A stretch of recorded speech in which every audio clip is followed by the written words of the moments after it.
Hi friends, welcome to my channel Supriya homemade kitchen. आज আমি আপনার কাছে নিয়ে এসেছি মাটন কারি। তো সকালে বাজারটা করে দিয়ে গেছে আমার হাজব্যান্ড। এবার আমি মাটনগুলো ধুয়ে নেব।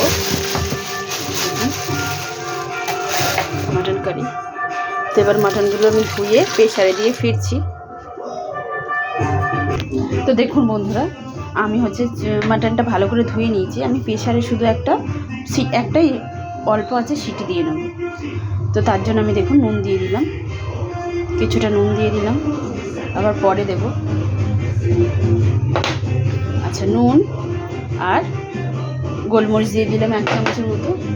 এখানে দেখুন তেজপাতা আছে, শুকনো লঙ্কা আছে, আর একটা স্টার আছে, এই যে স্টার, এটা আমি দিয়ে দিলাম। তো বন্ধুরা, তখন শুকনো লঙ্কার মধ্যে ছিল না, এখন আমি দিয়ে দিলাম এই শুকনো লঙ্কাটা। এবার এটাকে আমি অল্প আছে একটা সিটি দিয়ে ফিরছি।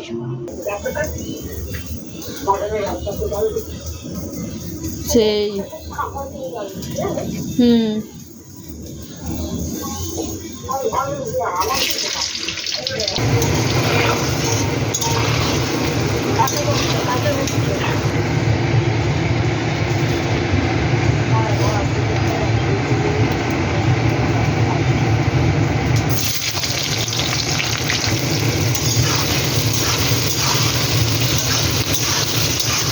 পেঁয়াজটা ভালো করে ব্রাউন কালার করে নিয়ে ফিরছি।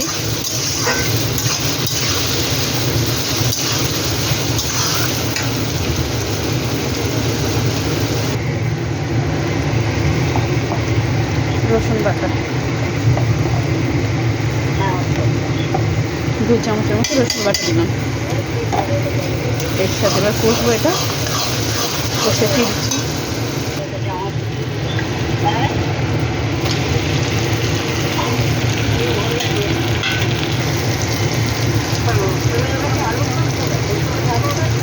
দু চামচের মতো লঙ্কার গুঁড়ো, হলুদের গুঁড়ো 1 চামচ, সামনে জল দিয়ে দিলাম।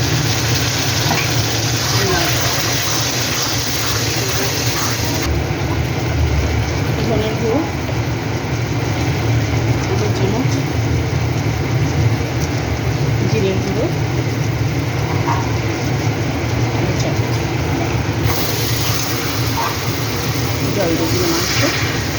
ভালো করে কষিয়ে নিয়ে ফিরছি। চিনি, হ্যাঁ বাবা,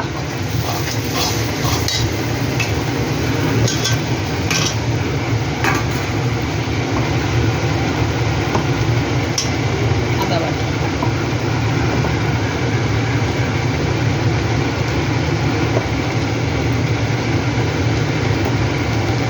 চামচ, পরে কষছি।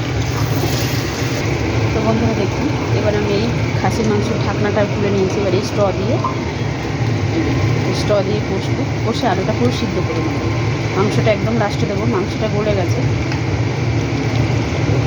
স্ট্র দিয়ে পুরো আলুটা ধিমে আছে সিদ্ধ করে নেব। খাওয়া হয়ে গেছে, গ্যাসটাকে আস্তে করে দিলাম, দিয়ে ঢাকা দিয়ে আলুটা সিদ্ধ করে দেবো। দেখুন আমার কষতে কষতে আলুটা সিদ্ধ হয়ে গেছে। এবার আমি একটু হাই ফ্লেমে করে জলটা একটু শুকনো করে নেব।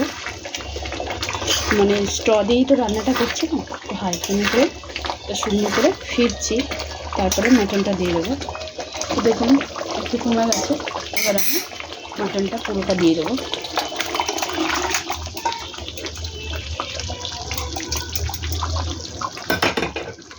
মাটনটা দিয়ে হাই ফ্লেমে করব, যেহেতু মাটন আমার সিদ্ধ হয়ে গেছে, ওই জন্য বেশি কিছু লাগবে না। গ্যাসটা জোরে দিয়ে রান্নাটা হবে। তো গ্যাসটা জোরে কিছুটা জলটা কমিয়ে নিই, তারপরে ফিরছি। তো বন্ধুরা দেখুন, তো আমি এবার এটার মধ্যে গরম মশলা দিয়ে দেবো। দেখুন গরম মশলা দিয়ে দেবো। আমি এটা পোলাওর সাথে আর সাদা ভাতের সাথে খাবো, তো ওই জন্য একটু ঝোল রাখবো। তো আপনারা একটু জলটা শুকিয়েও নিতে পারেন, সেটা আপনাদের মর্জি। তো আমি একটু ঝোল রাখলাম। তো এই দেখুন আমার রেডি হয়েছে মাটনের কারি। তো যাই হোক, আমি এর আগে অনেক মাটন কারি ছেড়েছি। তো যখনই মাটন রান্না করি তখনই ছাড়তে থাকি না, মাঝে সাঝেই ছাড়ি। তো তো দেখুন বন্ধুরা, আপনারা আমার রান্নাটা কমপ্লিট হয়েছে, আপনারা ট্রাই করবেন, ট্রাই করে কমেন্ট সেকশনে কমেন্ট করে জানাবেন আমার রেসিপিটা আপনাদের কেমন লেগেছে। ভালো লাগলে লাইক কমেন্ট শেয়ার করবেন আর আমার চ্যানেলটা সাবস্ক্রাইব করে দেবেন। ভালো থাকবেন, সুস্থ থাকবেন। থ্যাংক ইউ ফর ওয়াচিং বন্ধুরা, বাই বাই।